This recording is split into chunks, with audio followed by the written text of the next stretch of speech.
Hey everybody, David here, and today I want to talk about What If Episode 7, What If Thor Was the Only Child? And so this was a really fun episode. I'm going to say right on top. We got to see what if we took out Loki out of the equation of Thor's life. Not too much. He's still some sort. I'll get to it a little bit later, but he's still somewhat in Thor's life in a positive way this time, though. But I guess Loki, in some sense, has helped Thor to grow up. But yeah, it's basically what if Odin decided to give back the baby frost giant, baby Loki, to his father, and maybe make peace with Jotunheim from that first Thor movie, and seeing how that affects Thor in a positive way or a negative way. I don't know how you want to take it. I thought it was a really fun way, and getting to see the character Thor. You see the beginning, the opening with the beam of light coming towards Earth, and Natalie Portman returns as Jane Foster, which we know she's going to be returning for Thor: Love and Thunder as well. So it was nice that she decided to do the voice for this show too. And Kat Dennings as Darcy, who we saw in WandaVision last. Nice little reunion there. We don't know if we're going to get that live action reunion, but for now, this is, I think, satisfying enough for me. I wouldn't mind if Darcy showed up in Thor: Love and Thunder, but I think Kat Dennings confirmed that she wasn't going to be in that. But we got a nice little reunion, and then we see the beam of light come down. And by the way, something already different. Dr. Selvig wasn't there in the beginning, so maybe they couldn't get Stellan Skarsgård back. I don't know.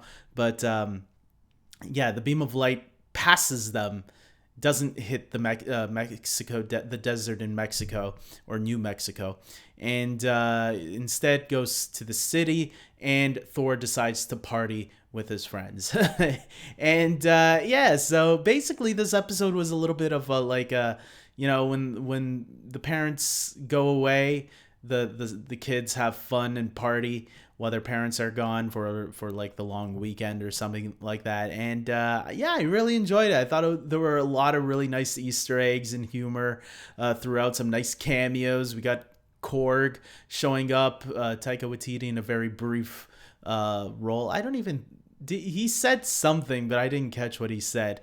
And some Guardians of the Galaxy's characters were there. Drax, not Gamora, Nebula, Mantis, and even Rocket got a nice little cameo. I was wondering yesterday, before the episode came out, I was thinking to myself, we haven't seen Rocket or Groot at all in any of these episodes. And I thought maybe they wouldn't have shown up because maybe they couldn't get Vin Diesel or Bradley Cooper. But yeah, they got to have Rocket get a little cameo. So Rocket was there. He was sleeping. He was passed out. Good to know that Thor and Rocket's bromance is still somewhat in this timeline going on. Speaking of bromances, I love the interaction between Thor and Loki. When Loki came to the party and you see him in Frost Giant mode, and you think, "Uh-oh, is this gonna be like a bar fight here happening?" And no, it turns out not only are they really good buddies, but they consider each other. You're like a brother from another mother. So I thought that line coming from Loki was really funny. I thought the chemistry between Jane and Thor in this episode, maybe because it's a cartoon, maybe it was easier for them to have those emotions and stuff. I don't know. Maybe this is giving us a taste of Thor: Love and Thunder, but I thought the chemistry between Thor and Jane was actually a lot better in this episode than any of the two movies that Natalie Portman and Chris Hemsworth shared together on screen. Maybe it's just because funny Thor is a better Thor than serious Thor. Although in the first Thor movie, he wasn't that serious, but he had his comedic moments. But they clearly come out more in Thor Ragnarok, and I think that's the Thor we're going to somewhat get in Thor: Love and Thunder, because Taika Waititi is going to be returning, directing that movie. Grandmaster was fun seeing there, and Jeff Goldblum got to do the voice of the character there. A lot of characters returned, or a lot of actors returned to do their voices in this episode. I was wondering if they would have had Odin say something, but then he didn't. He just went straight into the Odin sleep, and it was more focused on his mother, which is good because Frigga, the only time she got time to really shine, aside from Thor: The Dark World, where she gets killed.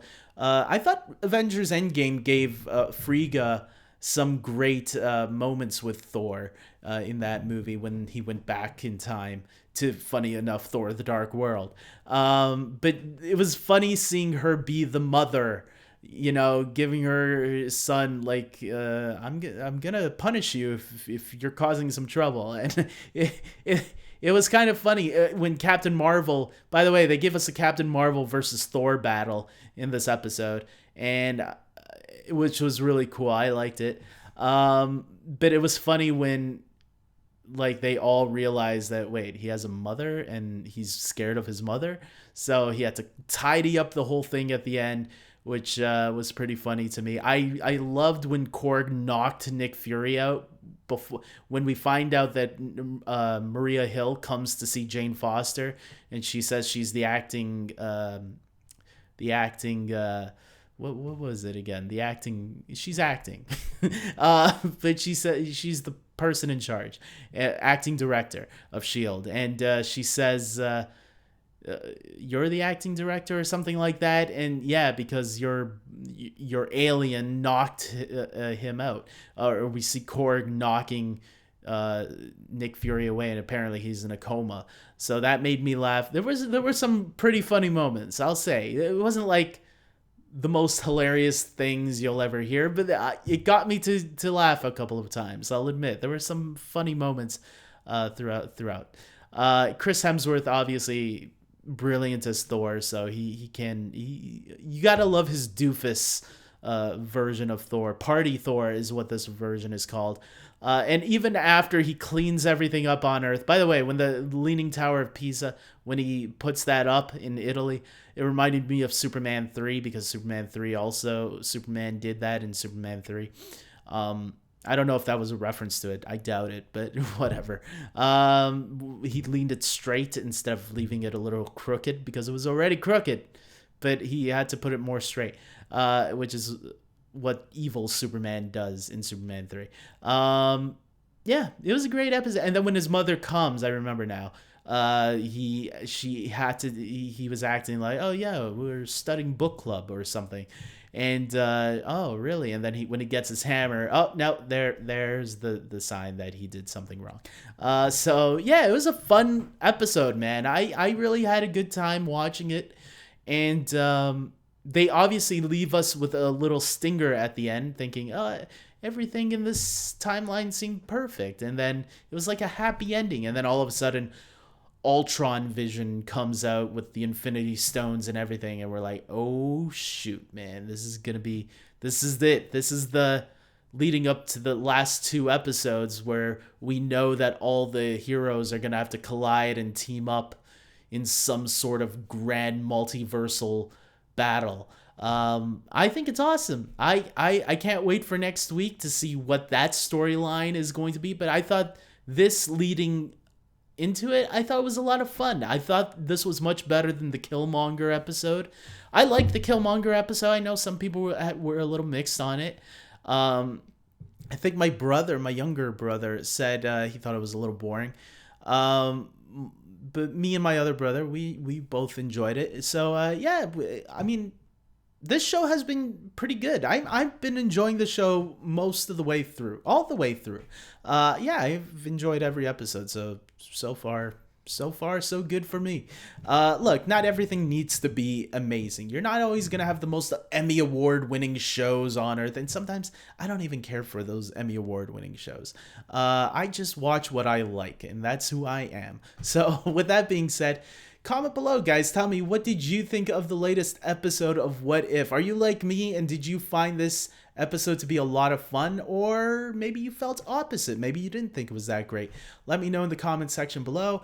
Now I want to plug in my Patreon supporters. These are the people that support this channel, and I want to thank them right now. So you're seeing 4 names here, 4 awesome names. Thank you very much to these great Patreon supporters of mine. Your support means everything to me. So thank you very much. If you guys want to become a Patreon supporter, just like these four people, you can sign up to my Patreon page, patreon.com /David Jordeo, where there is a $5 tier and a $10 tier, and both of them right now get you an end credit at the end of each at the end of each video, like you're seeing right now. But if you can't, I get it. It's not easy. So if you can, at least like every video you see, watch every video you see, and give it a chance. Maybe there's some topics you might agree with, maybe some you won't. And send a link if you can. Any little bit helps for awareness. I think that's about it. Yeah. Okay. With that being said, I can't wait for next week. What if it has been a really fun show for me? And yes, I will do a who returned in this episode this weekend. Hopefully, maybe tomorrow. We'll see how I feel.